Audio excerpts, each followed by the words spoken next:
Mali, un coup d'État au plus que parfait, une coquille vide, c'est notre grande interrogation de ce vendredi matin. Coup d'État au Mali, sans surprise, car à maintes reprises, à maintes égards prédictibles, seule la CEDEAO ne l'a pas vu venir, et comme chacun sait, elle n'a pas donné organe olfactif, et moi encore, de mémoire, siège de l'expérience. La conjugaison des faits fut simple, au plus que parfait, de l'indicatif. Comment donc? Tout d'abord, pas une goutte de sang versée, aucune gifle donnée, nulle insulte entendue. Ensuite, parce que tous les protagonistes furent dignes, le peuple en liesse, et ce sans esprit de vengeance malgré la tuerie des 10 et 11 juillet dernier, qui fera plus de 11 morts et plus de 140 blessés. Les mutins sereins et sûrs de leur acte militaire, et un chef d'État arrêté mais placide et sans rancune. Un premier ministre hagard, au regard faible et absent. Les pillages en zone urbaine ont été de très basse intensité et surtout de courte durée. Ainsi, dans la typologie des coups d'État en Afrique, cet événement constitue un véritable cas d'école. C'est, pourrait-on dire, et cela en un mot, un coup d'État élégant, voire avenant. Sous ce rapport, un fait peu remarqué reste sublime et caractéristique. Le protocole d'arrestation simultanée du président de la République et de son premier ministre n'eut presque pas de différence avec les règles du protocole d'État. Un même protocole présida à deux faits de nature pourtant distincte et opposée. Bravo militaires, ils n'auront exécuté qu'un coup d'État digne de bout en bout. C'est ce que toute mise en œuvre d'un plan doit être art, technique, savoir-faire. Sun Tzu parle même de stratégie. Ce coup d'État fut certes parfait, mais est bien plus encore conjugué au plus que parfait de l'indicatif. D'une façon générale, dans un même ordre d'idées, le plus que parfait qualifie le lien, rapport entre deux actions successives, mais donc l'une est antérieure, intervalle de temps, et l'autre qui elle-même est déjà passée. Un exemple dénoncé, parmi tant d'autres au plus que parfait. Si Ibeka avait écouté le peuple malien, il serait toujours président et non mis en sûreté, comme l'a d'ailleurs déclaré tout à l'heure Albert Anatola ici, pour nous faire comprendre que, jusqu'à preuve de contraire, il a été libéré, mais en surveillance. Ça, il faut le dire. Mais usé par un état de santé précaire, dit-on, et harcelé par ses têtes chaudes, il aura préféré écouter son premier ministre et son redouté fils, qui, 3 fois, hélas, n'entendent rien au fait que la conjugaison est la grammaire du verbe, comme dit l'adage, gouverner, ce n'est pas seulement prévoir, comme on l'affirme généralement, mais plutôt savoir conjuguer. Car c'est dans la conjugaison que réside le tout, ou tout prévoir. Ce n'est pas sans malice que Bossuet, précepteur des princes, insistera sur le silence, il faut le dire, des temps, une oreille circoncise. Eh bien, en temps doublement, ça fait une formule. Le temps ici est le temps politique, le Caïro des Grecs, et aussi, plus simplement, quoique difficile, le temps de la conjugaison. Donc, Ibeka aurait pu justement quitter le pouvoir sans éclat, ou alors prendre tout simplement l'initiative d'écouter le peuple et de faire ce que le peuple avait demandé, que de passer par ce coup d'État qui était très élégant et sans armes. Ensemble, plus que parfait de l'indicatif décrit l'antériorité d'une action par rapport à une action passée. Qu'est-ce que cela veut dire dans ce cas qui nous occupe aujourd'hui? L'action antérieure est ici la série ordonnée des manifestations pacifique, populaire et surtout grandiose sous la conduite du M5 qui en 3 mois a vidé l'État de toute substance et de toute crédibilité. L'État mis en place par le régime Ibeka n'était plus une instance éthique mais une coquille vide. L'action passée sera le renversement en douceur du président Ibrahim Boubacar Keïta par les gradés militaires. En d'autres termes, dans l'événement, selon le séquençage des faits, eh bien l'antérieur qui précède le passé est l'optique explicative qui rend compte du fait que les militaires n'ont pu procéder avec élégance que parce que le peuple avait achevé le régime en place. Que s'est-il réellement passé du côté de la France? Qui est derrière, du côté du Mali autant pour moi? Qui est derrière ce coup d'État? La France ou encore la Russie? Mais pendant ce temps, Albert Anatola ici, la bonne nouvelle, c'est qu'Ibrahim Boubacar Keïta a été libéré, mais reste en résidence surveillée. Bah, écoutez, j'ai lu votre introduction. Et je voudrais quand même vous dire une chose. La première, c'est quoi l'objectif d'un coup d'État? C'est justement notre grande interrogation. Oui, c'est quoi l'objectif d'un coup d'État? Est-ce pour changer un individu, fut-il président de la République, donc garant les institutions de la République? Est-ce pour changer un système? Ou alors, est-ce tout simplement parce que c'est la rue qui l'a demandé, comme c'est le cas du côté du Mali? Parce que si c'est le cas, déjà en lui-même, un coup d'État, c'est condamnable dans un pays qui a des institutions qui fonctionnent. Lorsque nous sommes dans un pays qui a des institutions qui fonctionnent, ça veut dire que nous sommes en démocratie. Donc ce sont les institutions démocratiques qui doivent gérer les questions d'alternance politique. Oui. Ceci dit, qu'il a été élégant, qu'il a été très beau, ce coup d'État reste condamnable. Même si certains qui veulent du politiquement correct veulent le contextualiser en disant que non, il fallait le faire. Non. Un coup d'État, à mon sens, est condamnable. Parce que le rôle des militaires, c'est protéger justement les institutions. Maintenant, et encore que dans un contexte où, en 15 années, vous avez 4 coups d'État qui n'ont pas réglé des problèmes des Maliens, malheureusement, c'est les mêmes problèmes qui reviennent, et c'est les mêmes raisons qui reviennent. Amadou Toumani Touré a été victime d'un coup d'État pour incompétent, dit-on, parce qu'il n'a pas été capable justement de régler la question Touareg du côté du nord du Mali, notamment avec les incursions des djihadistes. Quelque temps après, il est remplacé par Ibeka, oui, qui est débarqué pour corruption et népotisme.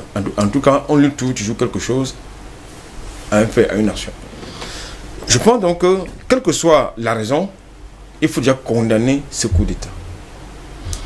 Ça, c'est le premier point. Le second point, il est quand même important d'indiquer que, quelle que soit la personne qui est derrière ce coup d'État, parce que déjà, il nous revient que la France a décidé, a pesé de tout son poids pour que le Mali soit provisoirement exclu de l'OIF, l'Organisation internationale de la francophonie, du fait de ces coups d'État. Bon, ça, c'est pas le problème. Nous avons connu j'allais dire des condamnations de circonstances au lendemain de ce coup d'État-là, même ceux qui étaient derrière. Donc, c'est aussi ça, la diplomatie. Maintenant, que vise donc ce coup d'État, ce énième coup d'État du côté du Mali? Est-ce pour changer le système?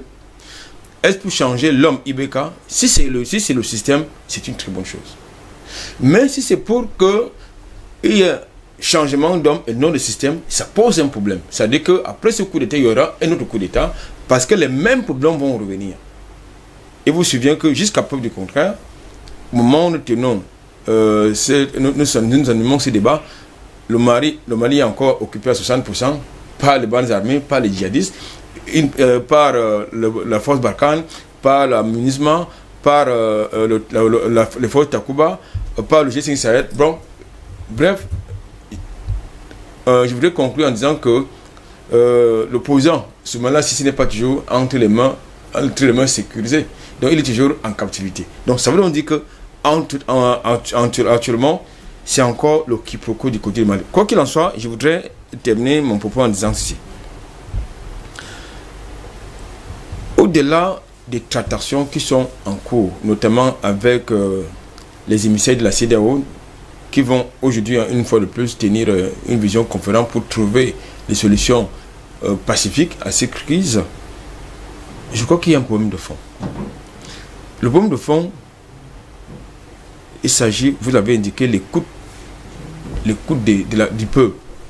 Parce que n'oublions pas que un président de la République est élu par un peuple, donc il est le mandataire du peuple, à qui il doit rendre compte. Il faut donc qu'on intègre cela. Bien évidemment, est-ce que véritablement Ibrahim Boubacar avait le choix de démissionner? Il ne voulait pas démissionner, il a essayé d'arrondir les angles, il a fait beaucoup de concessions, nous l'avons tout le temps dit. Mais finalement, il y a eu de la surenchère politique, animée et portée par le M5 et le RFP, qui voulait absolument sa tête. On peut saluer le fait qu'il n'y ait pas eu de fusion de sang, encore qu'un push ne veut pas toujours dire qu'il y ait fusion de sang. On peut saluer le fait qu'il n'y ait pas eu de fusion de sang, mais sauf qu'il sort par la petite porte. Le président Ibrahim Boubacar Keïta. Donc, je pense qu'en ce qui me concerne, il faut que ce énième coup d'État du côté du Mali règle le problème du Mali qui repose fondamentalement sur deux choses. La première chose, l'indépendance et la liberté du Mali. Et là, ça m'étonnerait que ces pushistes règlent cette question sur le temps qu'ils ont fait allégeance aux accords qui ont été signés par le président du Mali. C'est-à-dire qu'ils ne vont pas rompre avec la France-Afrique, ils ne vont pas rompre les accords de défense ou de coopération avec la France. Là, ça ne règle donc pas le problème. Ça ne règle absolument aucun problème. Deuxième chose, maintenant il y a donc le problème de transition. Oui. Et ça également, il faut régler cette question parce qu'il faut que le pouvoir redevienne, il faut que les institutions deviennent civiles. Aujourd'hui, ça bavarde entre les putschistes et les émissaires de la CEDEAO qui exigent que l'ordre constitutionnel soit à nouveau rétabli, c'est-à-dire que le pouvoir redevienne au civil, autant pour moi. Malheureusement, c'est un dialogue de sourds auquel on assiste. Donc je pense que nous osons croire que la énième rencontre de ce jour va peut-être permettre de voir un peu plus clair, sur le temps que les sanctions, en tout cas les sanctions qui ont été prononcées par les États de la CEDEAO contre le Mali pèsent. Je vais me tourner vers le docteur Jean-Paul Mbelek. Lui, là, il a fait d'ailleurs le Mali. De ce côté-là, même, vous avez déjà même un terrain de ce côté-là. Oui, c'est vrai. Voilà. Et là, je me pose même d'ailleurs des questions actuellement. Qui contrôle finalement le Mali? Qui est même à la tête du Mali? Qui est en train de gérer le Mali actuellement? Après, il faut le dire, hein, ce coup de force des militaires. Parce que jusqu'à preuve de contraire, on ne sait pas réellement ce qui se passe du côté du Mali. Bon, moi, je note que c'est effectivement le 4e coup d'État militaire depuis les indépendances. Oui. En Afrique noire. Mais en attendant d'en savoir beaucoup plus, moi je dirais que les Africains ont le droit d'innover. Et que peut-être qu'ils font preuve d'intelligence. Parce que c'est quand même, il faut résoudre des équations non linéaires très complexes là. Vous avez un côté, toutes ces forces étrangères, d'avoir commencé par la France, qui est d'ailleurs à maître d'œuvre de tous ces désordres-là. Hein, parce que déjà la France est là pendant la colonisation, et après... Et ensuite, nous savons très bien tout ce qu'il y a derrière les djihadistes et les Touaregs dont vous avez parlé. Il ne faut pas séparer les Touaregs de la population malienne. Ça, en tout cas, moi j'ai pratiqué le Mali de 2004 à 2012. Je suis parti 2 semaines avant le coup d'État de Sanogo, justement. Mais je dois dire que la conception, le Mali c'est un des États les plus anciens en Afrique. Même si les dimensions de l'Empire du Mali étaient plus grandes, c'est un des plus anciens. Donc il y a une tradition forte là-bas. Et ils ont ce qu'ils appellent le Salankunya. Et dans le Salankunya, les Touaregs en font partie. C'est ce qu'on traduit en français par la parenté à plaisanterie. Ils en font partie. Donc c'est pas une population à part. C'est vrai que c'est en tant que groupe, on va dire entre guillemets ethnique, parce que bon, moi je crois que c'est un mot d'origine qui ne s'adapte pas trop à l'Afrique, mais bon, prenons-le. Oui, allez-y, on vous suit. Voilà, en tant que groupe ethnique, ils sont sur plusieurs territoires, sur plusieurs États. Il y en a au Niger, il y en a au Mali, il y en a en Algérie, voilà. En Libye, ils sont très minoritaires. Mais il y en a... Bon, de toute façon, dans tous ces pays, ils sont minoritaires. Voilà. Donc je pense sur environ peut-être 16 millions d'habitants, actuellement 17 millions d'habitants, il n'y a pas 1 million de Touaregs là-bas. Voilà. Mais ils sont quand même une population qui compte dans la communauté. Voilà. Donc moi je pense que les militaires ont peut-être fait un coup d'état intelligent parce qu'il fallait quand même réussir quelque chose sans pour autant élever mais faisons des hypothèses. La dernière hypothèse qui consiste à Albert Anatole ici, qui consiste à dire que s'ils sont du côté, ils accompagnent le peuple, c'est une bonne chose. S'ils sont du côté des impérialistes, ce ne serait pas une bonne chose. Mais prenons la première hypothèse, ok? Dans ce cas-là, comment ne pas éveiller, comment faire ce coup, c'est que aller dans le sens du peuple en enlevant Ibrahim Keïta, sans pourtant éveiller la vigilance de la France, qui est quand même là comme une force armée puissante, ok, alors que l'armée malienne n'a pas la même. Comment? Moi je trouve que ça peut être un problème d'intelligence. Il faut donner du crédit aux gens et regarder la suite. Et par contre, si c'est le cas, il ne faut pas aller trop dans le sens donner du poids à notre vrai ennemi que nous connaissons tous. Voilà, parce que ça les affaiblirait. Donc il faut peut-être plutôt les stimuler, et puis toutes les associations, tous les manifestants, tous ceux qui ont représenté la société civile qui sont autour, d'avoir une influence sur eux, justement, des fois où... Mais moi je pense que ça peut être un problème d'intelligence. L'Empire du Mali, c'était pas n'importe quoi. Je pense qu'il peut avoir là... les Africains ont innové, ils ont trouvé... Et on innovera encore dans d'autres pays, et même au Mali. Donc vous trouvez qu'aujourd'hui, il faut que ceux qui ont fait le coup d'État, enfin ces militaires, qu'ils prennent quand même à écouter, qu'ils apprennent à écouter le peuple pour que les choses changent. Qu'ils aillent dans le bon sens. Parce que même s'il fallait se débarrasser des forces, la question c'est David et Goliath. Comment résoudre le problème à la fin avec des forces puissantes qui ont déjà occupé tout le terrain Et comment quand même y arriver? Je pense qu'il peut y arriver, mais c'est vraiment un problème d'intelligence. On peut vaincre le fort sur son terrain. Ils sont quand même sur leur terrain. Mais si on met un peu d'intelligence et qu'il y a une vraie cohésion... Il ne faut pas également oublier que 60% du territoire malien est occupé aujourd'hui par soit les djihadistes, soit la France, soit les forces Barkhane, le G5 Sahel et tout, la MINUSMA et tout ce qui va avec. Je ne suis pas d'accord. C'est pas occupé comme vous dites là. Ça, c'est ce qu'on dit couramment dans les médias. Pourquoi? Parce que je vais faire ça. Je vais donner une valeur mathématique. Je vais chiffrer ça. Oui. Voilà. Si on admet cette hypothèse, que 60%, 70% même, j'ai entendu même certains dire 70%, le territoire malien est occupé. D'accord. Ça veut dire que chaque fois que je vais faire 1 mètre, je trouve un djihadiste, c'est pas vrai, ils occupent pas tout ça. Oui. Ils sont combien? Le territoire est vaste. Et même beaucoup de déserts. Ils sont combien? Enfin, presque déserts, territoire sahélien. Docteur, il y a plusieurs groupes djihadistes. Hein. C'est-à-dire, vous avez Al-Qaïda au Maghreb islamique, vous avez Ansardine. Oui, vous avez Ansardine, vous avez... Bon, vous avez d'autres bandes armées qui ne sont pas absolument associées au groupe djihadiste. Je connais tout ça. D'abord, la Zawad n'existe pas. Il n'y a aucune historicité de la Zawad. À Zawad, même, ça veut dire quoi? C'est juste un pâturage. En fait, à Zawad, c'est pâturage. C'est un endroit où les gens, un peu comme on prend l'Amazonie, c'est un endroit où les gens allaient envoyer le bétail là-bas pour brouter, et puis maintenant ils ont pris ça sonne bien à Zawad, ils ont généralisé jusqu'à Gao. Et je vous signale quand même que Gao, c'est la capitale de l'Empire du Mali. À l'époque, Songhai. L'Empire Songhai, c'est qui a tué l'Empire du Mali. La capitale, c'est Gao. Alors, je ne vois pas où étaient les djihadistes à cette époque-là, où les Tamashek. En fait, les Touaregs, maintenant, ils appellent les Tamashek. Il n'y avait pas de Tamashek là-bas. Donc, il ne faut pas exagérer. Non, ce qui fait l'unité et la force de ces gens-là, c'est la manipulation, et ceux qui manipulent, qui tirent les cordes derrière. Ça, les pourris impérialistes, ils dans les noms. L'État français, je ne dirais pas la France. Moi, je nuance. La France inclut le peuple français qui n'a rien à voir. Parce que si vous demandez au peuple français, vous faites un référendum, voulez-vous que nous quittions, ils vont dire oui. Parce qu'ils ne sont pas prêts à aller lutter pour ça. C'est l'État français qui envoie les militaires qui payent. D'ailleurs, pour être sûr qu'ils font le travail, la France a dû réduire... l'armée n'est plus de circonscription. L'armée maintenant est professionnelle et les effectifs sont très réduits.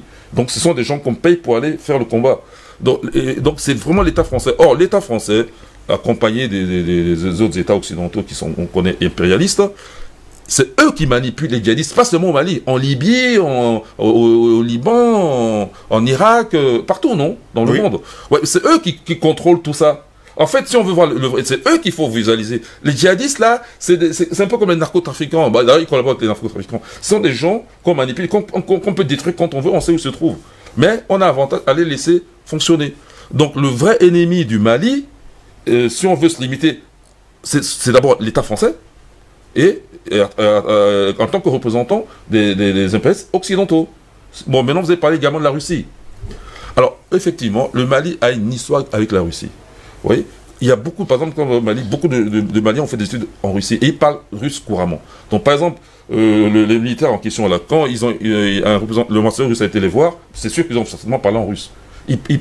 Beaucoup de Maliens parlent couramment le russe. Voilà. Donc, la Russie, si elle a une carte à jouer, moi, je pense que il ne faut pas avoir cette vision de la Russie qui vient de créer un empire en Afrique.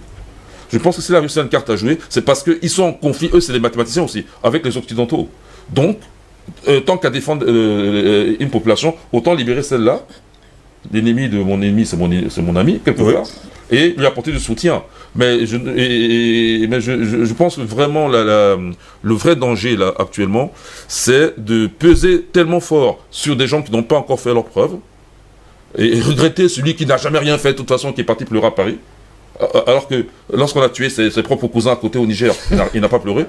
Ok, voilà. Et puis, finalement, les fragiliser pour qu'ils n'aient même pas l'idée de mûrir leurs réflexions.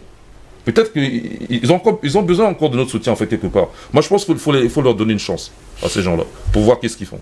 André Kissef Fangavo également, vous avez dit qu'il faut donner une chance justement aux Maliens, même si le docteur Jean-Paul Mbelek nous fait comprendre que les djihadistes sont des marionnettes. Il y a certaines personnes qui tirent les marrons du feu, on parle bien sûr de l'État français, et que bon, on sait pertinemment que le Mali est très riche, très très riche même d'ailleurs, et que on sème le chaos pour pouvoir pour s'enrichir. Ben écoutez, le jour que nous n'allons pas continuer ce combat que les militaires et le peuple malien ont commencé, nous ne serons jamais libres. Parce que nous savons que l'oligarchie, le capitalisme et l'impérialisme ne nous donneront jamais l'opportunité de nous développer ou bien d'établir les vraies règles démocratiques. Et je voudrais vous dire d'entrée de jeu, il n'y a pas eu coup d'État au Mali. Ça, je ne suis pas d'accord du mot coup d'État parce que c'est des mots français. Oui. On utilise coup d'État, on utilise junte militaire. Non, il n'y a pas eu coup d'État au Mali. C'est la révolution du peuple. Le peuple s'est uni pour dire non à un individu, à un pro-français, à un pion de l'impérialisme, à quelqu'un qui venait dans la continuité de perpétuer l'œuvre de la France au Mali. Et il l'a fait pendant un bout de temps et le peuple a dit non. Et je pense que le peuple a pris ses responsabilités. Et c'est justement parce que celui qui est caché derrière le vrai problème du Mali, le vrai désordre du Mali, veut faire croire aux gens que non, c'est un coup d'État, c'est la junte militaire qui est arrivée au pouvoir. Non. C'est le peuple qui a décidé de se séparer d'un individu qui ne leur rendait plus service. Oui. Et il faut dire aux Africains que les militaires font partie du peuple. Parce que les gens ont l'habitude de vouloir globaliser, de vouloir dire que non, les militaires sont les extraterrestres. Les militaires font partie du peuple. Ils ont les mêmes souffrances que le peuple. Donc, vous ne pouvez pas dissocier la révolution du peuple avec ce que les militaires ont fait. Parce que les militaires, eux, ils ont eu l'opportunité, parce qu'ils ont quand même une arme, d'aller dire, bon, ok, comme on a les armes, on peut se sécuriser, parce qu'en attendant, peut-être qu'ils devaient avoir riposte du côté de Ibeka. C'est pour ça qu'ils sont allés au palais armés pour dire que, monsieur, mais c'est la volonté de tout un peuple qui a décidé de se séparer d'un individu appelé Ibeka. Donc aujourd'hui, que les médias mensonges essaient de nous amener dans une logique, qu'on commence à parler de coup d'État, on commence à parler de junte militaire au pouvoir. Non, monsieur, c'est la volonté d'un peuple. On ne va pas oublier que c'est les militaires qui ont pris le pouvoir. Écoutez, monsieur Steve Ngos, les militaires font partie du peuple. Les militaires n'ont qu'à obéir à la volonté d'un peuple. Le peuple a décidé de se séparer de Ibeka. Mais le premier principe de la démocratie, c'est la volonté du peuple. Si la volonté, la démocratie, c'est le peuple qui a élu Ibeka comme président. Ce même peuple est encore allé dans la rue pour dire, monsieur, vous n'avez plus droit à ce mandat que nous t'avons donné. Ils l'ont chassé. Donc, je pense qu'aujourd'hui, venez dire, parce que les militaires votent. Oui, tout le monde le sait. Mais attendez. Donc, vous croyez que ce n'est pas des citoyens? Ils ne souffrent pas, ils n'ont pas les mêmes souffrances. Vous savez que ATT a justement eu ce coup d'État à Toumani Touré. Parce que les militaires lui demandaient des moyens pour aller défendre le territoire malien ou bien par rapport à cette zone où les djihadistes étaient. Ils avaient besoin des moyens, ATT a refusé. Je dis c'est l'un des coups d'État. Au Mali, quand vous regardez, la plupart des révolutions militaires sont vraiment quand même bizarres. Hein? Des gens, vous les recevez en audience, parce que ATT avait reçu ces militaires en audience, et ils ont fini de parler, et ATT a claqué la porte et dit non, lui, il ne veut pas. Mais c'est comme ça qu'on décide à l'instant que, bon, ok, comme c'est comme ça, tu n'es plus président du Mali. C'est comme ça que les militaires prennent le pouvoir. Donc, vous comprenez que c'est la souffrance de tout un peuple à cause de l'oligarchie, du capitalisme. Mais quand vous dites, Dr Mbele, que c'est l'État français et non les Français, si les Français n'étaient pas d'accord avec cette... La France vit à cause parce que ils occupent illégalement des territoires. La France vit parce que les Français vivent. Ils ont vous appelez ça quoi? Toutes ces conditions, l'électricité, à cause de qui? À cause des Africains. Parce qu'ils pillent le Niger. Ils pillent, arrivent à avoir une grande industrie. Parce qu'ils arrivent à piller le Niger. Les Français vivent essentiellement du dos des Africains, sur le dos des Africains. Donc si vous dites que les Français ne sont pas d'accord, mais non, les Français sont d'accord. C'est parce qu'ils se sentent bien dans cette logique-là. Parce que si un seul instant, ces privilèges-là les sont ôtés. C'est-à-dire, ce capital-là, qui est le Mali, la Côte d'Ivoire, le Cameroun, la Centrafrique, le Tchad, le Niger, et tous ces pays qui ont été colonisés, ou bien qui sont les néocolonies actuellement, alors la France n'existera plus. Et aussi longtemps, c'est pour ça qu'il faut soutenir de toutes nos forces, que ce soit les militaires, que ce soit le peuple qui ont pris le pouvoir au Mali. Parce que la vérité, c'est que la France est derrière tout le désordre qui se passe au Mali. Parce qu'elle ne veut pas un État stable, elle ne veut pas que les gens puissent se libérer. Et le cas du Mali doit nous inspirer, doit inspirer tous les autres pays. Vous comprenez un peu, qu'ils ne veulent plus de l'oligarchie française, qu'ils ne veulent plus du capitalisme, qu'ils ne veulent plus de ce colonisateur, prédateur même à la limite, qui aujourd'hui continue à nous priver de nos propres ressources. Donc aujourd'hui, la volonté d'un peuple a été honorée, accompagnée par des militaires. La preuve en est, je pense qu'il faut justement remettre en place un système gouvernant qui va permettre qu'on se sépare premièrement de cette armée française qui est installée. Quand vous avez près de 8 000 au cœur même hommes, du Mali, oui. Vous avez près de 8 000 hommes sur place, bien armés, bien outillés, et que vous n'arrivez pas à mettre fin à soi-disant djihadistes qui sont mal chaussés, alors ça veut dire que c'est vous-même le vrai djihadiste. Albert Natolaïsi, n'y a-t-il pas justement un autre risque de faire, enfin, de prendre les mêmes et de recommencer à zéro? On a eu 4 coups d'État déjà du côté du Mali. Rien n'a réellement changé. Les djihadistes sont toujours là. La France est toujours là. D'ailleurs, André Kizefanga nous fait savoir qu'il y a 8000 Français. Il faut le dire, 8000 soldats français qui sont du côté du Mali. Et pendant ce temps, il y a toujours le djihadisme. Donc, ils ne sont pas là pour défendre le Mali. André Kizefanga parle comme un Malien. C'est-à-dire qu'il est enthousiaste. Comme on vient de débarquer un individu, pas un système. Donc il pense que comme on a débarqué IBK, les choses vont rapidement changer. Non, il ne faut pas être naïf. Je l'ai dit tout à l'heure en termes de mon propos, je l'ai indiqué. Dans leur prise de parole, le colonel-major Ismaël Ouagé a déclaré ils vont respecter les accords d'Alger de 2015. Oui. 2, ils vont respecter les autres accords qui ont été signés avec les partenaires du Mali. Parmi ces partenaires, vous avez la France au premier chef, vous avez l'Union européenne, entre autres. Ça veut donc dire que c'est le même système. Je ne sais pas, là, nous parlons de la géopolitique. Oui, allons-y, on vous écoute. Donc, si vous comprenez cela, et vous pouvez décrypter le message, ça veut donc dire qu'il y a... Vous pouvez éviter d'être naïf dans votre prise de position. Maintenant, vous avez le deuxième indicateur porte sur la gestion de la transition. Si les militaires qui ont été opportunistes, il faut le préciser, qui ont été opportunistes parce qu'en réalité, c'est le peuple malien qui est allé à la rue qui commence sa révolte et non pas la révolution. Et les militaires viennent là parachever cette révolte. Donc, ils ont été opportunistes, les militaires. Or, et nous savons que cette armée,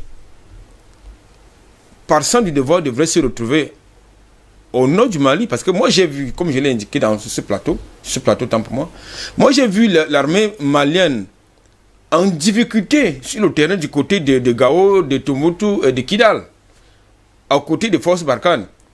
Vous savez quelle matière, ils ne sont même pas formés, les bons hommes. Mais écoutez, ce qui me pose quand même problème, c'est que Amadou Toumani Touré, c'était un militaire, c'était un soldat. Même quand on dit militaire, c'est trop dit. C'était un soldat, c'est-à-dire un soldat aguerri. Mais pourquoi est-ce qu'il n'a pas réformé cette armée-là? Pourquoi est-ce qu'il n'a pas modernisé cette armée-là? Pourquoi est-ce qu'il n'a pas donné à cette armée la puissance de feu qu'il est nécessaire pour justement régler cette question, n'est-ce pas, de sécurité qui se pose du côté tant à l'intérieur qu'au nord du Mali? Donc je pense que moi je ne voudrais pas être naïf, parce que lorsque déjà nous discussions des questions de transition, logiquement si les militaires n'avaient pas d'arrière-pensée, ils retourneraient tranquillement aux casernes. Mais voilà donc le major, comment on l'appelait, Assimi Goïta, qui lui estime que c'est lui qui va porter justement la transition. Parce que vous commencez déjà à entendre, il y a un écho qui vient de ce que la transition sera gérée soit par un civil, soit un militaire, mais quel militaire en tout cas, dans les casernes. Et qu'on laisse l'ordre constitutionnel se mettre en place, c'est-à-dire qu'on organise rapidement les élections. Pourquoi est-ce qu'ils donnent un délai de 3 ans? Pour faire quoi?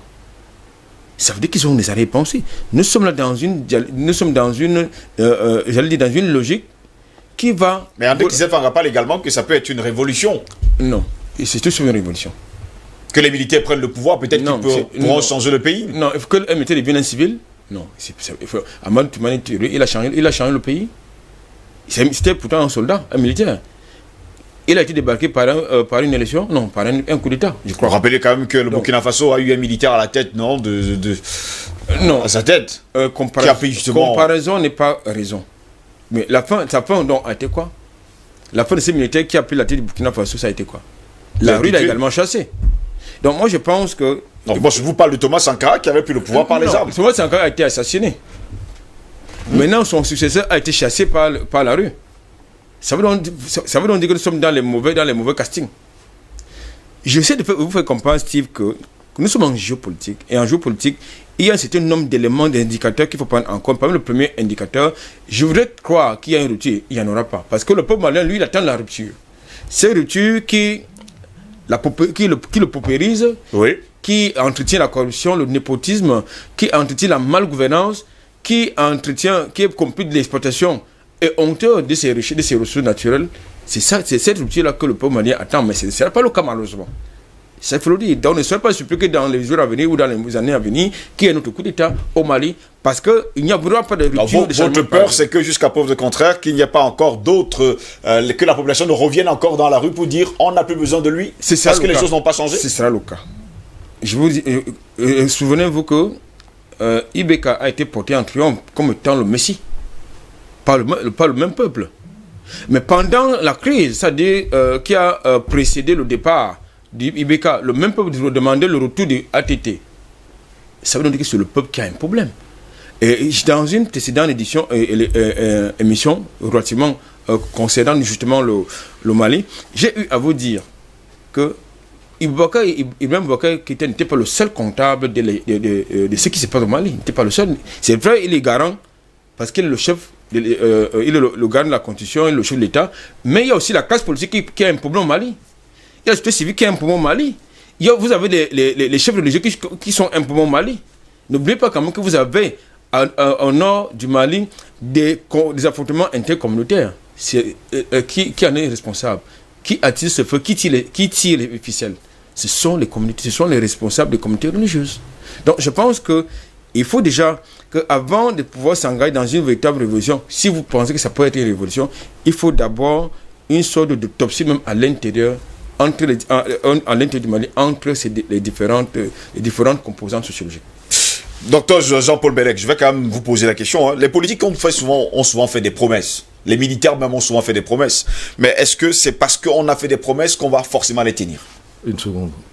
Là, vous me posez une question, je dois répondre. Donc, si vous permettez-moi un peu. Allez-y. Non, pourquoi? Parce que j'ai une connaissance du terrain. Oui. Mais si je ne réponds à la question, parce que j'aimerais enchaîner ici, je viens de dire. Je ne partagerai pas cette connaissance du terrain. Voilà. Si je réponds juste à la question, là. Voilà. Haïti a dit quelque chose, parce qu'il en fait fait une analyse raisonnée. Hein? Je ne peux plus dire mathématiques pour la énième fois. Mais, non, voilà. Allez-y, c'est votre temps le plus et il arrive à quelque chose, mais c'est là qu'il faut enchaîner maintenant. Oui. Un peuple n'a jamais de problème, parce que c'est le peuple. Mais il y a quelque chose, la personnalité malienne. Effectivement, on peut l'interroger. Parce que lorsque Haïti dit les militants ont fait telle déclaration, mais ils ont fait la déclaration à la malienne. Ça veut dire que enfin moi pour ce que je connais des Maliens, un Malien, ce qu'il dit là, ils sont très fins. C'est pas forcément ça qu'il va faire. D'ailleurs même ATT, que ce soit ATT ou que ce soit Ibeka, ils ont signé ces accords et on attend toujours. Non, donc il faut voir comment se fonctionne. Par contre, au niveau, il y a un lien, moi je vois. Là, à ce moment-là, je me sens un peu malien aussi, hein, justement. Mais moi, je l'ai vécu comme malien. Moi, j'ai vécu au Mali, je me considère malien. Et on me considère comme malien. Et voilà pourquoi vous avez donné et nous avons en tant que des terres de ce côté-là. Oui, et puis en tant que... Oui, je suis un peu dogon. J'ai été adopté là-bas. D'accord. Et je dis bonjour à tous les frères de Sanga, en particulier la famille Dolo. Mais, je veux dire, Vous m'embrouillez un peu là, mais c'est pas grave, je reviens sur ma première idée. Voilà. Donc ce que je disais, c'est que si vous allez à Bamako, c'est une ville de collines. Oui. Bon, il y a aussi le fleuve, ok. Il y a la colline du pouvoir, Koulouba, et la colline de savoir, Badalabougou. Voilà. Et quand vous montez la colline de Koulouba, au fur et à mesure que vous allez vers le palais présidentiel qui est tout en haut, oui, il y a des pancartes là. Il y a des figures. Oui. Et parmi les figures, il y a les colons, donc Faidherbe, qui a conquis. Bon, on traverse d'abord Samori Touré, qui l'a vaincu. On a Faidherbe. Donc ça veut dire que. Et je me suis même posé cette question aux jeunes Maliens avec qui je fonctionnais. Mais qu'est-ce que ces blancs-là, ils font là? Ce sont des colons après tout. Ils sont conquis. Non, ça fait partie de l'histoire du Mali. Ok? Donc ça veut dire qu'il faut déjà que les Maliens, entre la tradition, la colonisation, le désir d'argent, parce que ATT avait les mains liées, parce qu'il était dans la politique de négocier le dépôt des armes, le cantonnement des rebelles Touaregs par l'argent. Qui on nomme un poste élevé, un grade militaire élevé alors qu'il n'a jamais eu de compétences, qui on donne telle société, ça s'est fait par l'argent. Et c'est un système qui a tourné longtemps. Et c'est ça qui a fait que l'armée malienne n'a pas pu avoir la maîtrise du terrain, parce qu'on était dans une logique de faire baisser que les gens disposent des armes par l'argent. Okay? Oui. Donc, cette relation avec l'argent, okay? Et cette personne malienne qui joue sur plusieurs joues à la fois, c'est ça qui est en question. Mais là, je reviens sur mon idée de départ. Bon, quand Fanga dit c'est pas un coup d'État, c'est un problème de mots. Hein. Bon, moi, je dirais coup d'État au sens où tu viens de le dire, toi. Ok, comme ça, c'est simple. À ton sens, à toi. Donc, on peut appeler ça coup d'État, putsch, tout ce qu'on veut. Le plus important, c'est que c'est dans ce sens-là. C'est-à-dire que, en fait, c'est ce que je souhaite. C'est ce que nous souhaitons. Je ne veux pas souhaiter le malheur. Pire, oui. Le pire, je souhaite le meilleur. Donc, le meilleur, c'est quoi? C'est que ce soit un coup d'État, entre guillemets, un putsch, entre guillemets, autre mot, entre guillemets, tout autre mot, vous voulez, intelligent. Ok? Et justement, le but, c'est de libérer le territoire malien. Mais, et si ça se faisait au Cameroun? Est-ce que du jour au lendemain, on va résoudre nos problèmes, nous aussi? Je ne crois pas. Donc, il faut espérer que ces gens-là ont déjà un plan, ou alors vont améliorer leur plan. Et ils vont aller dans le sens de Haïti, pour respecter les institutions. Ils ont parlé de 3 ans. Hein. Ils vont aller dans ce... Non, 3 ans, je viens de le dire. En ce qu'on dit et ce qu'on fait, il y aura une différence. Ok? Le plus important, c'est le sens dans lequel ils vont aller. C'est que le sens positif que Haïti espère. En d'autres termes, débarrasser le pays des djihadistes, débarrasser le pays de la colonisation française, contrôler ses richesses et ramener les gens à l'école, la sécurité, les hôpitaux, que le système, que le pays refonctionne normalement, quoi. Mais je pense que le plus important là, c'est de donner et puis surtout ne pas donner du poids à la CEDEAO. Parce que la CEDEAO, c'est un instrument de l'impérialisme, en particulier l'État français. Bon, maintenant, juste pour finir, si tu me permets. Allez-y. Avant de revenir à la question. Juste pour finir, c'est que, c'est préalable là, c'est que, quand je parlais tout à l'heure du peuple français, moi je suis mathématicien, Fanga. Enfin, je raisonne comme ça. C'est-à-dire que, bien sûr qu'ils profitent, ils le savent, ok? Mais le peuple français aussi se révolte contre l'État français. Donc, en bonne stratégie, autant les encourager à se désolidariser de leur propre État. Puisqu'il y a eu les Gilets jaunes. Donc, nous, en tant qu'Africains, on doit plutôt les emmener à se désolidariser de leur État. Pas à les rendre solidaires de leur État, juste parce qu'eux aussi en profitent. Il faut les emmener à réfléchir sur le profit qu'eux-mêmes connaissent. Bon, alors, la question, maintenant, je vais bien répondre rapidement. La question, c'était donc... Justement, je parlais entre ce qu'ils ont déclaré. Bon, on a souvent l'impression que les chefs d'État, les politiques, ils font des promesses. Oui. Mais parfois, ces promesses ne sont jamais tenues. Voilà. Nous revenons d'ailleurs sur cette question. Bon, déjà, les militaires ne sont pas des politiques. Je suis d'accord, ils ne sont pas à leur place. Mais bon, on espère que c'est une transition courte, la plus courte possible. Hein. Voilà. Mais tenir les promesses, il faut avoir les moyens de tenir sa promesse. Et puis tenir les promesses devant des bandits qui, eux, ne croient pas aux accords. C'est pas facile. Donc, le plus important, là, c'est la relation intime ou intimiste qu'il peut y avoir entre le peuple, la société civile et ces soldats, comme Fangala dit, eux-mêmes sont des citoyens. Oui, nous le savons qu'ils sont des citoyens. Permettez-moi, messieurs, de lire quelques messages avant de revenir à André Christelle Fanga. Sur Facebook, on a Iman Chaketo qui nous dit que l'Afrique pose les vrais problèmes qui minent notre continent. Les sous-préfets de ces impérialistes ont peur de parler du franc CFA, de la France-Afrique, et rien ne changera au Mali. En tout cas, pour ce téléspectateur, rien ne changera au Mali. Draman Sidibé nous dit bonjour et nous dit que c'est bien. Marie-Françoise nous dit, monsieur AAA, ce n'est pas parce que les militaires l'ont dit qu'ils vont le faire. C'est de la stratégie pour ne pas être attaqué par la France et la prétendue communauté internationale. C'est ce que Marie-Françoise nous fait savoir. Hein. J'espère que je vais arriver à lire tout son message d'ailleurs. Non, toujours quelques petites difficultés. Iman Chaketo nous dit, effectivement, monsieur, on parle de vous d'ailleurs. Adrien Imokribili, bonjour Steve, je remercie monsieur Haïssi pour son intervention car il a tout résumé. Le Mali a déjà subi 4 coups d'État, rien n'a changé par rapport aux conventions avec la France. Si la junte voulait le changement, là encore, toujours quelques petits problèmes pour changer.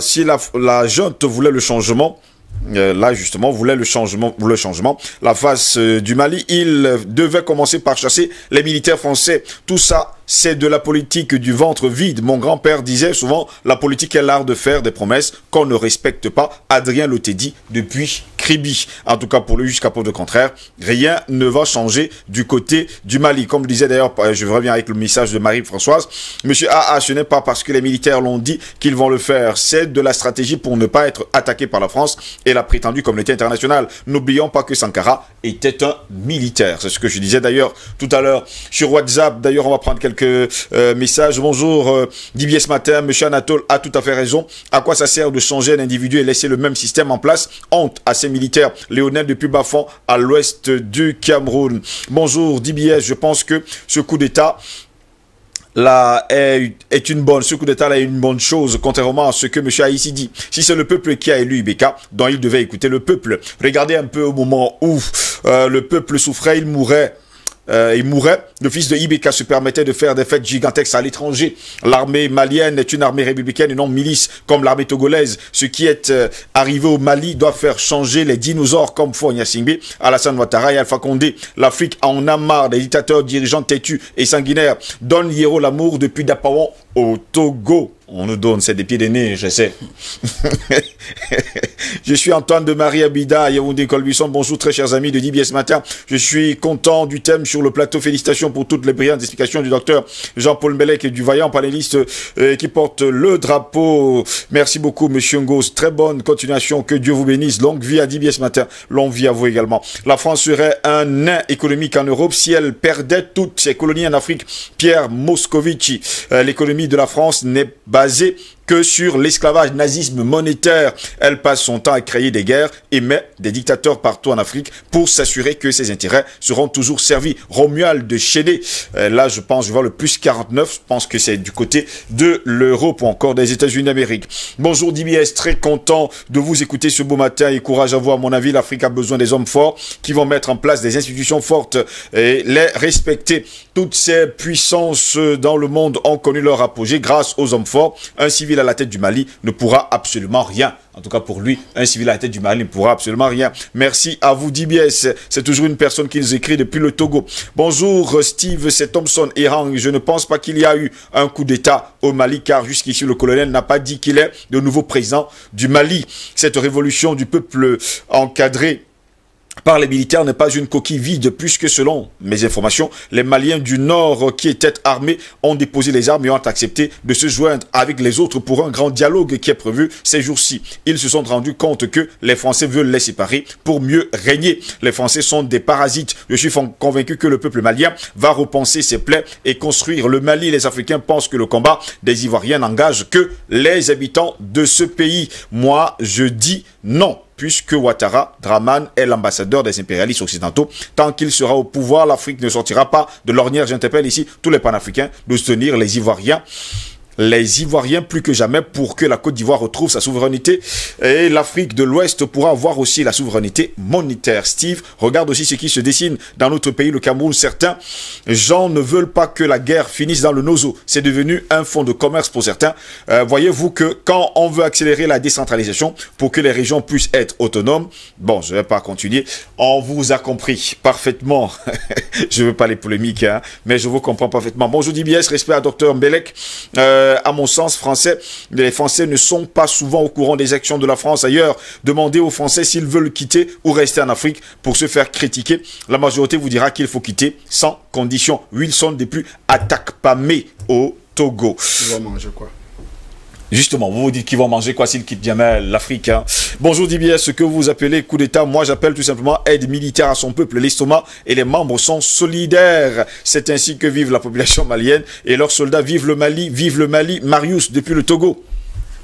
Donc pour vous, jusqu'à preuve de contraire, la France ne peut pas quitter l'Afrique, sinon les Français vont jamais manger.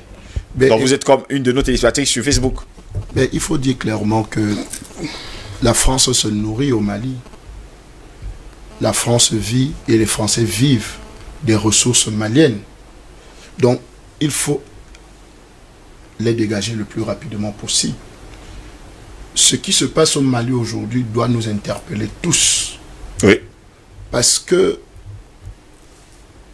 un peuple uni, c'est une révolution assurée. Et nous pensons aujourd'hui de manière intelligente, parce que nous ne pensons pas que ces militaires sont aussi bêtes. Parce que on ne peut pas donner toutes les cartouches, toutes les cartes au devant de tout le monde. Oui. Premier ambassadeur à être reçu par les militaires, c'est l'ambassadeur russe. Ça veut tout dire. Ça veut dire que les militaires savent où se trouve leur ennemi. En fait, le peuple malien sait où est l'ennemi. Où est la tête du serpent? Parce que cette révolution, on a peut-être coupé la queue, on a coupé peut-être le milieu, mais la tête n'est pas encore coupée. Et de manière intelligente, de manière progressive, ces militaires vont arriver, ou bien ces populations, parce que ne pas seulement focaliser les regards sur les militaires, oui, mais focaliser les regards sur tout le peuple malien. Parce que je pense, on n'a jamais vu des gens célébrer, jubiler avec les militaires pour une affaire aussi, pour un coup d'État ou bien pour un putsch. Mais vous avez vu que les populations sont sorties dans les rues pour dire merci. Parce que la vérité, c'est que c'est cette mobilisation populaire qui a amené IBK dans cette situation. Maintenant, les militaires qui ont les armes ou bien qui ont la possibilité de passer le pouvoir aux civils, c'est à eux maintenant de comprendre, parce qu'il n'y a que eux qui peuvent faire face à cette menace de la CEDEAO. Parce que le peuple est à main nue. Le peuple ne peut pas se défendre. La CEDEAO a déjà menacé sous l'égide de M. Alassane Dramane Ouattara, qui conseille M. Goodluck et Jonathan de venir mettre pression sur eux. Parce qu'en réalité, c'est la peur de M. Ouattara que la position, le comportement des Maliens peut contaminer les Ivoiriens. Et ce qui est déjà en train d'être fait, parce que le peuple ivoirien est déjà dans la rue depuis longtemps, malgré les assassinats, malgré qu'on a déversé les microbes, c'est-à-dire la brigade parallèle de M. Alassane Dramane Ouattara, drogué pour zigouiller les Ivoiriens. Donc vous comprenez que les révolutions sont présentes, doivent être faites, et ça doit être inspiré par le peuple. Parce que c'est le peuple qui a décidé de faire de IBK un voyou, de l'enlever au pouvoir. Donc si aujourd'hui, nous voulons donner du crédit ou bien vouloir faire croire que non, c'est les militaires qui doivent être plus célébrés, non. Attendons voir. Jusqu'à maintenant, jusqu'à présent, rien n'a encore décidé. Parce que les médias mensonges, écoutez, quand la France immédiatement décide d'enlever le Mali de l'OIF, l'organisation de la francophonie, la CEDEAO prend des mesures, l'Union africaine aussi en train de prendre des mesures contre le peuple malien, demandant à remettre en place l'ordre constitutionnel, c'est-à-dire de libérer IBK et de le laisser au pouvoir. De le laisser au pouvoir, mais c'est la sorcellerie. Il n'y a que chez nous qu'on va voir ce genre de choses. Et où IBK lui-même a déjà dit je démissionne. Sans pression, lui-même a demandé, il a déjà démissionné. Mais vous voulez... Il a été démissionné ou il a démissionné? Il a démissionné. Non, il a été démissionné. Bon. En tout cas, dans ses dires, c'est lui-même qui a démissionné. Dans ses dires, mais écoutez, avant que les militaires ne l'arrêtent, IBK était déjà dans cette posture de démissionner. Parce que la pression... Voilà pourquoi on se pose bien la question de savoir s'il y a eu réellement coup d'État du côté du Mali. Il n'y a pas eu coup d'État, c'est ce que je ne fais que dire. Il n'y a pas eu de coup de feu, il n'y a rien eu. Peut-être une opportunité des militaires, vous comprenez un peu, pour... De s'arranger avec IBK. Non, de récupérer immédiatement le pouvoir, la révolution du peuple. Vous comprenez un peu. Mais je pense que ces militaires aussi, comme je le rappelle toujours, font partie du peuple. Ça veut dire qu'ils ont les mêmes souffrances que le peuple, oui. Donc nous pensons aujourd'hui que cette conjugaison des forces, c'est-à-dire le peuple et les militaires, vont amener à la résolution du problème malien. La résolution du problème malien, c'est de couper la tête du serpent. Ils ont coupé la queue, ils ont peut-être coupé le milieu, mais maintenant il faut, parce que le serpent peut continuer à vivre si la tête n'est pas coupée. Donc la vraie tête du serpent malien qui détruit le Mali, c'est la France. Il faut couper sa tête immédiatement. Et je pense que de manière intelligente, le peuple et les militaires vont trouver une stratégie comment broyer. Et je pense que en allant déjà rendre visite, ou bien en prenant langue avec la Russie, ça veut dire qu'il y a un projet derrière. C'est pour ça que n'allons pas vite en besogne. Et ne jouons pas le jeu de l'Occident. Ne jouons pas le jeu de la France, de la CEDEAO et de toutes ces organisations criminelles qui veulent nous faire croire que non, il y a eu coup d'État, il y a eu putsch, il y a la junte militaire au pouvoir. Non, messieurs. Il y a le peuple malien qui a pris ses responsabilités. Et je pense que le peuple aujourd'hui, est pour mettre fin à cette fausse démocratie qu'on nous a vantée, parce que la vérité c'est que on est en face de nous, parce que quand quelqu'un a laissé, par exemple en Côte d'Ivoire, quelqu'un a déjà truqué toutes les listes électorales, n'est-ce pas? Il a mis en sa faveur, il a rempli les étrangers dans les listes électorales. Monsieur Alassane Dramane Ouattara. Vous revenez toujours sur le cas de la Côte d'Ivoire. On ne sait pas pourquoi. La CEI est sous le contrôle de monsieur Alassane Dramane Ouattara. Mais tout est sous le contrôle de... Parce que vous savez que même en Côte d'Ivoire, même la parole, vous n'avez plus droit à la parole.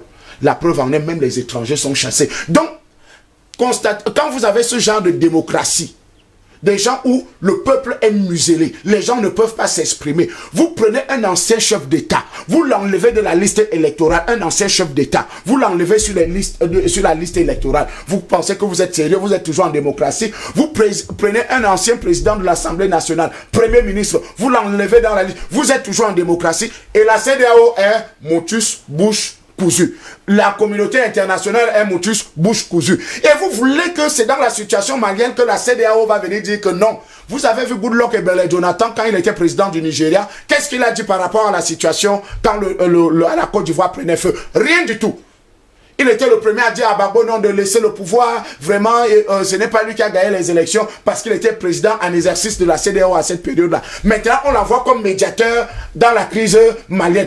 Alors que c'est l'un des garçons qui a causé le plus de désordre dans la CEDEAO. Donc, vous comprenez qu'en réalité, nous avons des problèmes avec nos organisations en réalité qui ont la coloration au nom de la CEDEAO, mais derrière, ils portent le drapeau français, ils portent le drapeau occidental. Donc, la révolution doit prendre davantage les positions dans nos États. Merci beaucoup André Guissel-Fanga pour cette prise de parole. Je vais me tourner plus que 6 minutes pour sortir de cette édition de DBS Matin. Albert Anatola ici pour Fanga, jusqu'à preuve de contraire, le seul problème du Mali, c'est la France. Est-ce qu'on peut dire aujourd'hui, concrètement, que les Maliens peuvent justement bouter hors de leur territoire le peuple français ou alors l'État français? Nous n'allons pas tout le temps convoquer la théorie du complot, même lorsque nous sommes responsables aussi de notre propre turpitude. Oui. Ça, c'est important. Je ne sais pas si vous avez lu la fable de la cigale et la fourmi. C'est-à-dire, je voudrais un peu mettre les Maliens dans ce contexte. Oui. C'est-à-dire que, notamment la junte. Vous ne pouvez pas engager un pays, un État dans une révolution si vous n'en avez pas de moyens. Si vous n'avez même pas un programme, parce qu'une révolution, c'est un programme.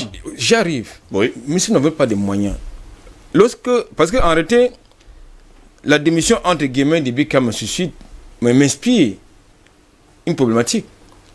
C'est-à-dire la fragilité de l'armée malienne, son organisation même, l'organisation de la sécurité du président de la République. C'est quand même trop facile. C'est ce que je disais. C'est trop facile, c'est-à-dire que pas de coup de feu, même si, donc, ça veut dire que on parle de la garnison de quartier, on entre au palais, et puis on prend en hôtel le président de la République, on en ressort. Pourtant, le docteur Jean-Paul Bert nous dit il y a une colline, vous montez la colline, vous arrivez au palais de Koulouba, vous sortez le président de la République de sa chambre, et tout de suite. Si ce n'était pas un coup d'État arrangé, oui, eh bien, je crois qu'il faut quand même questionner l'organisation de la sécurité du président malien, d'une manière générale. Maintenant, aujourd'hui, en l'état, il sera difficile, mais alors pratiquement impossible, que la rupture tant attendue qu'espère le peuple malien ait lieu. Vous savez pourquoi? Il faut d'abord régler les problèmes de sécurité. l'armée malienne, et puis réformer l'armée malienne, qui n'est pas une armée, ça il faut le dire. C'est parce qu'on a vu quelques blindés se balader avec quelques lance-roquettes. Non, c'est pas ça une armée. Si l'armée malienne était véritablement une armée opérationnelle, professionnelle, organisée, je pense que Ibeka n'aurait pas eu tous les soucis qu'il a eu, de même que ATT. Pourquoi? Parce que la chute des deux présidents procède de quoi? De l'insécurité pour l'un, de l'insécurité, de la corruption et le népotisme pour l'autre. Donc, je pense que les problèmes de sécurité sont au cœur, n'est-ce pas, des préoccupations maliennes. Parce que les revendications sociales sont, à mon avis, subsidiaires, mais le problème de sécurité est fondamental. Et il faut d'abord régler ça. Parce que moi, ça me pose un problème lorsque je vois un militaire entraîné qui se fait entraîner sur le terrain par un militaire étranger, c'est-à-dire par un élément d'une armée étrangère sur son territoire. Il y a un gros problème. En plus, vous avez une partie du territoire qui est occupée pratiquement par des forces étrangères et aucun Malien n'y a accès. Ah non, il y a un gros problème. Donc je pense que actuellement, la junte, peut-être la Russie s'est invitée dans la danse, mais est-ce que c'est la Russie? Ce sont les autres qui doivent venir régler nos problèmes. Parce que, et je crie, lorsque, comment l'appelait, Macron estime, il déclare que la lutte contre le terrorisme est indissociable avec la démocratie. Est-ce qu'il a l'intention? Ça veut dire qu'il n'a pas l'intention de partir du Mali. Ça veut dire qu'il n'y a pas que le Mali, il n'y a pas que l'Union européenne, il n'y a pas que la Russie qui fait les yeux doux là-bas, il n'y a pas que les autres de l'Union européenne, il n'y a pas que le G5 Sahel et la musulmane. Vous avez également les Américains qui sont là-bas. Bon, écoutez, donc je pense que finalement, le Mali est devenu le terrain de jeu des puissances étrangères. Merci beaucoup Albert Natola ici. Jusqu'à preuve de contraire, pour vous également, il y a toujours un problème de sécurité du côté du Mali? En quelques secondes, puisque... Il y a toujours un problème de sécurité. Je voulais également dire que... Enfin, ça, je vais pas être Badaoubou, ça c'était là à l'université, n'est-ce pas? Oui. Mais les militaires ont des revendications. Parce que si on doit écouter ce qu'ils disent les militaires, ils parlent de 3 ans, ils parlent de transition, ils parlent de... Voilà. Mais ils ont dit également que les leurs meurent sans avoir l'armement qu'il faudrait. Donc, et les femmes des militaires sont plaintes aussi qu'elles perdent leur mari. Voilà, donc ils ont aussi leurs revendications. Et ça, c'est une façon aussi de citoyens, en plus, qui portent les armes. Bon, donc, pour ne pas être long, moi, je vais dire que, franchement, je préfère, puisqu'il faut bien parier, oui, on n'étant pas sur le terrain, espérer, en tant qu'Africain, et Maliens, par conséquent, nous sommes des Maliens. Je vous ai rappelé l'accord qu'il y avait entre le Cameroun et le Mali. D'ailleurs, je me demande si la France n'a pas mis son doigt là-dedans. Qui a été stoppé, c'est-à-dire qu'ils l'ont rayé, quoi. Oui. Pour cause du terrorisme. Soit disant comme il y a le terrorisme, les forces djihadistes au Mali, donc on va arrêter ça. L'accord faisait qu'un Camerounais était comme un Malien, et un Malien était comme un Camerounais dans les deux États. Ok, donc moi, ils sont d'ailleurs très nombreux dans notre pays. Hein. Bon, ils sont chez eux. Moi, je fais confiance en tant qu'Africain à l'intelligence des Africains. Et si jamais ils allaient prendre la mauvaise tangente, comme peut-être ici a plus de données, je ne sais pas. Eh ben, il est temps, avec ce que nous leur disons, qu'ils se réveillent et qu'ils fassent une alliance solide, la bonne décision. Civile, la bonne décision, voilà, c'est ça. La bonne décision et qu'ils n'oublient surtout pas qui ils sont et qu'ils servent justement le peuple. Messieurs, je vais lire quelques messages sur WhatsApp rapidement. Steve, n'allons pas très vite en besogne. Attendons les résolutions qui seront prises au sortir de ce grand dialogue inclusif du peuple malien. À partir de là, on pourra bien décrypter et essayer de comprendre les non-dits de ce grand dialogue inclusif. Steve, je termine mon propos ici pour dire que seuls les élus du peuple peuvent parler au nom du peuple. Un citoyen lambda qui parle au nom du peuple n'est qu'un usurpateur. Je parle de mon pays, le Cameroun. Suivez mon regard. Excellent début de week-end à vous tous. Que Dieu bénisse abondamment le Cameroun. Thompson errant depuis Douala à Bédi. On vous a compris parfaitement. La France est un pays feignant et ne vit pas, non les gars, sur le dos des pays africains qu'elle a colonisés. Sans ces pays africains, la France n'est rien. La France crée des guerres un peu partout et profite pour piller les ressources de ces pays. Il faut que tous les Africains se réunissent pour chasser ces Français en Afrique. Les Africains doivent oublier la CEDEAO et la communauté internationale et prendre leur destin en main. Vive le Mali, vive l'Afrique. Don Hiero, l'amour depuis Dapawon au Togo. Bonjour le panel, monsieur André a tout dit au sujet du soi-disant coup d'État. Néanmoins, je voudrais poser une question à monsieur ici. C'est la définition de coup. S'il n'y a pas eu échange de coups, de feu ou de violence, pourquoi parle-t-on de coup d'État? Adrien Le Teddy depuis Kribi parle de coup. d'État. Non, tout à l'heure, j'ai dit qu'un coup d'État n'est pas toujours synonyme d'effusion de sang.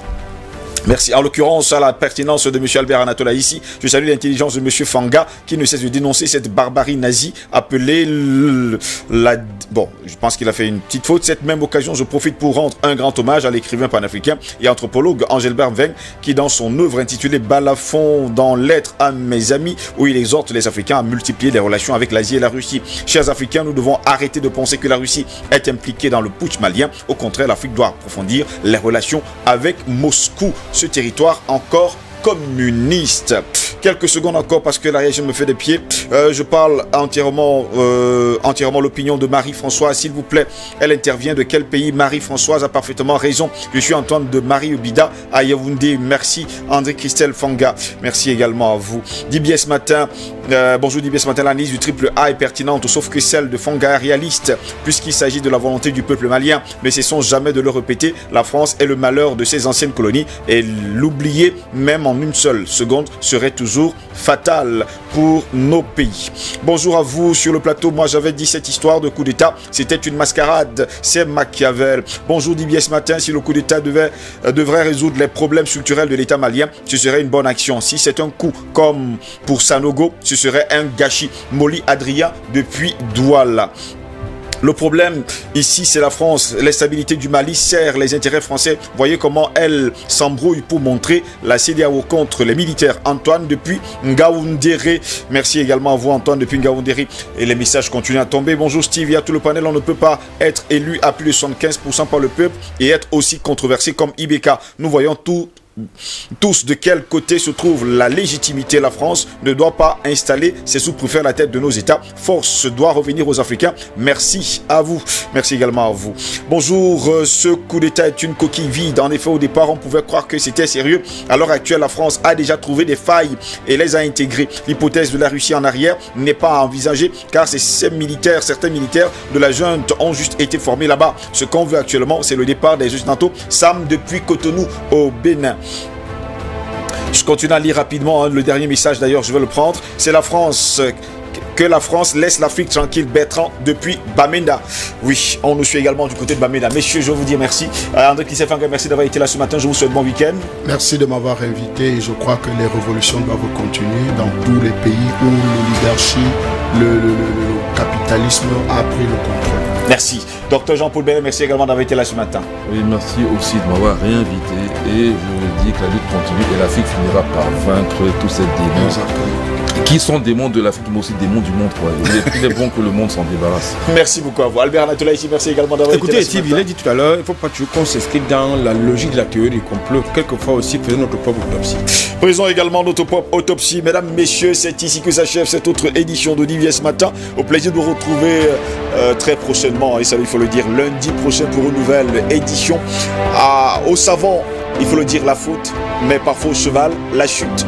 Bonne journée à toutes et à tous et bon week-end.